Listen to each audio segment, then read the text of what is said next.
Tinawag ni Senador Joel Villanueva na ridiculous o katawa-tawa ang mga reklamong isinampa laban sa kanya kaugnay ng umano'y maanumalyang flood control projects. Ayon sa senador, malinaw umanong walang basehan ang mga paratang at bahagi lamang ito ng paninira sa kanyang pangalan, lalo na sa gitna ng umiinit na usaping politikal sa bansa. Ipinaliwanag ni Villanueva na bilang mambabatas, wala siyang direktang kontrol sa implementasyon ng mga proyekto dahil ito ay responsibilidad ng mga ahensya ng ehekutibo.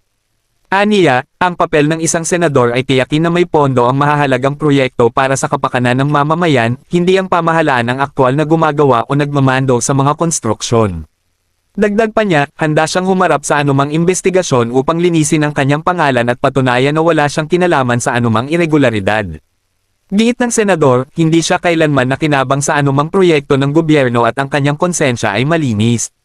Sa kabila ng mga akusasyon, nanindigan si Villanueva na magpapatuloy siya sa pagtatrabaho para sa publiko, lalo na sa mga programang naglalayong protektahan ang mga komunidad laban sa baha at iba pang kalamidad. Aniya, mas mahalaga ang serbisyo publiko kaysa sa ingay ng mga akusasyon.